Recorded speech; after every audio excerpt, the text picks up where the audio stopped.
अस्सलाम वालेकुम।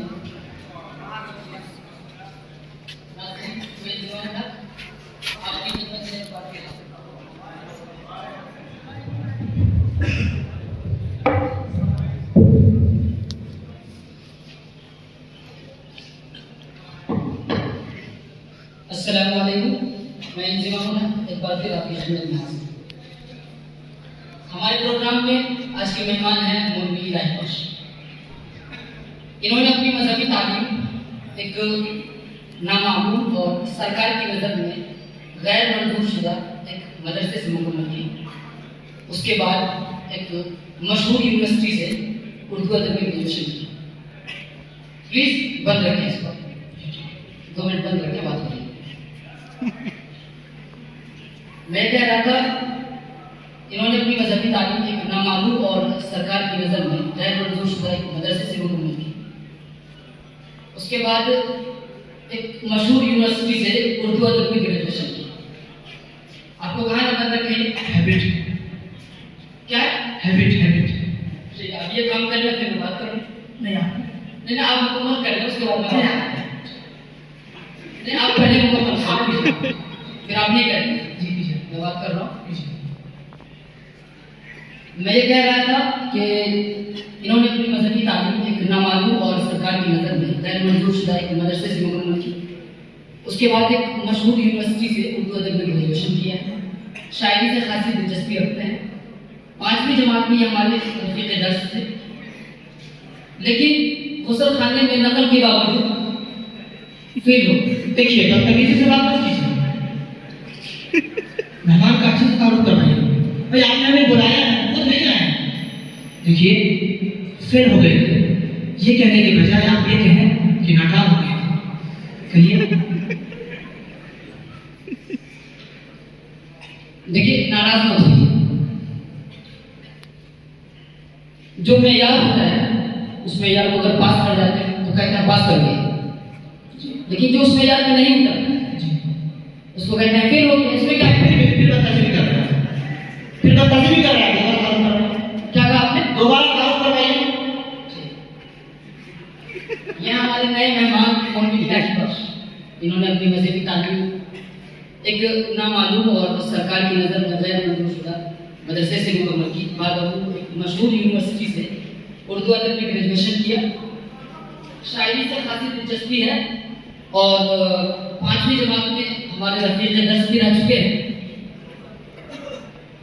लेकिन गुस्ल खाने में नकल करने के बावजूद नाकाम हो गए।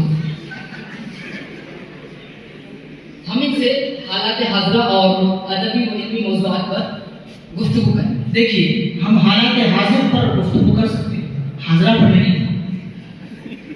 अच्छा, माफ कीजिएगा, हम सिंफी तफरीक के रवादार नहीं, हम फेमिनिस्ट। वो तो आपकी राय से झलक रहा है। क्या मतलब है? मेरा मतलब ये है कि आप अपनी शक्ल से इतना मरंजा दिखते हैं और सीधे साधे साफो लगते हैं कि आपकी शक्ल देखकर तो गालिब का बशीर याद आता है। गालिब की रूह से पेशगी हजरत के साथ कि ये मसाइल तसव्वुफ, ये तेरा बयान गालिब, ये मसाइल तसव्वुफ, ये तेरा बयान गालिब, तुझे हम बड़ी समझते जो नसूद खार होता। अब ये बता, आपने चश्मा क्यों लगाया? वेल्डिंग करता हूँ। वेल्डिंग। क्या करते हैं? वेल्डिंग। लेकिन आपने नाम के साथ मौलवी लगाया तो हमारा नाम, हमारी मर्जी, आपको क्या तकलीफ है इससे? खैर, इस वक्त ठंड बहुत घोर आलूद है। सर्दी इस कदर शदीद है कि आदमी पानी पिए तो पानी खुद अपना लोकेशन बताता है।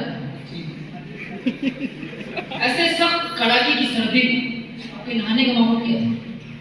देखो यार, और भी कई लोग हमसे पूछते हैं, लेकिन मैं सबसे यही कहता हूँ कि लोग तुम्हें नहाने के फवाइद बताकर गुमराह करने की कोशिश करें, लेकिन तुम पानी बचाने का सवाल बताकर पूरी सर्दियां यूं ही गुजारते। नहाने की कोई जरूरत नहीं। खैर, इस मामले में आपके घर में हम बराबर के शक्ति। देखो यार, हमारी मजाक खुशी करना चाहते हो तो हमारे लिए एक अदद ज़ौजे का और इंतजाम। लेकिन आपके पास पहले मेरे कहने का मतलब ये है, आपके पास पहले ही से एक जिद पर मुश्तमिल ज़ौजा और कई अलग बच्चे हैं, फिर मस्जिद की क्या जरूरत? अच्छा भाई, सियासत का बैर वक्त कई कलियों से इस्तेफादा करें फिल्मी सितारे को कई एक से अफेयर हो सकता है, तो उनसे आपको कोई प्रॉब्लम नहीं, लेकिन मौलवी दूसरी शादी कर ले, आपकी जेब निकल जाती है। सवाल तो आपने अहम उठाया। खैर, इन दिनों क्या मसरूफियत है आपकी? चाय बचाओ। इससे क्या हो?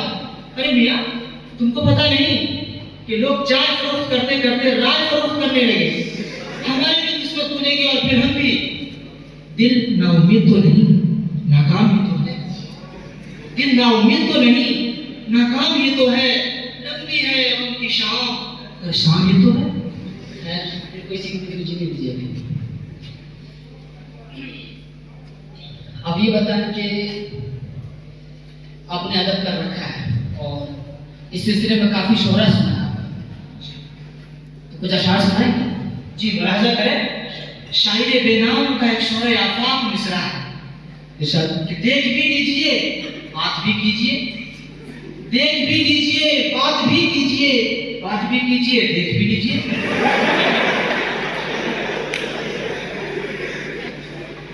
आप कहीं उस शायर का शेर तो नहीं पढ़ रहे हैं जिसका एक मशहूर जमाना मिसरा फेसबुक और व्हाट्सएप पर जमाजत है कि किसने जिन्स करी ममनू, कि किसने जिन्स करी ममनू पहनो अच्छी लगे।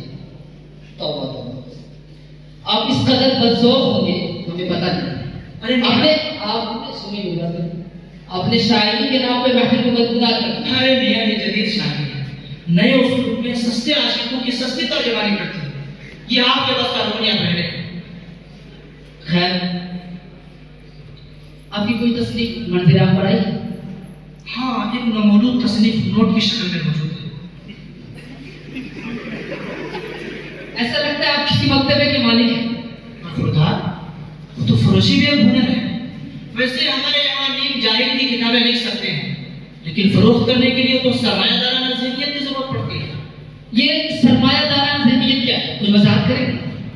हाँ, वक्त जरूरत पड़ने पर रेल के साथ साथ तेल बेचने का हुनर चाहिए, यही तो है सरमायादाराना ज़हनियत। अच्छा, मुल्की सियासत के हवाले से आपकी क्या है? देखिए, मुश्ताक यूसुफी साहब ने कभी कहा था। किसने कहा था? मुश्ताक यूसुफी साहब ने, कि मुल्की सियासत और हालात हाजरा पर गुफ्तगू करते हुए जो शख्स अपनी गालियों और अपने गुस्से पर बैक वक्त काबू रख सके वो वक्त का वली है। आप क्या वली? मैं नहीं। आप माशाअल्लाह चेहरे गुस्से से 25 की उम्र में भी 60 साल के मजहबी दिख रहे हैं। अच्छा, तो ये बताएं कि पूरे आलम में और बिलखुसूस हमारे मुल्क में मजहब पसंदी के ताल्लुक से क्या रुझान है? देखिए, हालिया दिनों में हमारे मुल्क में मजहबी रुझान की शरह में हर दर्जा इजाफा देखने को मिला है। माशाअल्लाह। आपको पता नहीं है कि लोग इस कदर मजहब पसंद हो गए हैं कि ईद की चप्पल की खरीदारी मार्केट के बजाय महल्ले की मस्जिदों से उसका इंतजाम कर रहे हैं। क्योंकि आप मदरसे के फारिज हैं और आज़ादी के बाद से मदरसा निशाने का शिकार रहा है। बिलखुसूस हालिया दिनों में सरकार मदारिस के ताल्लुक से सख्त रवैया अपना रही है। ऐसे में मौजूदा तालीमी निज़ाम को कितना कामयाब समझते हैं?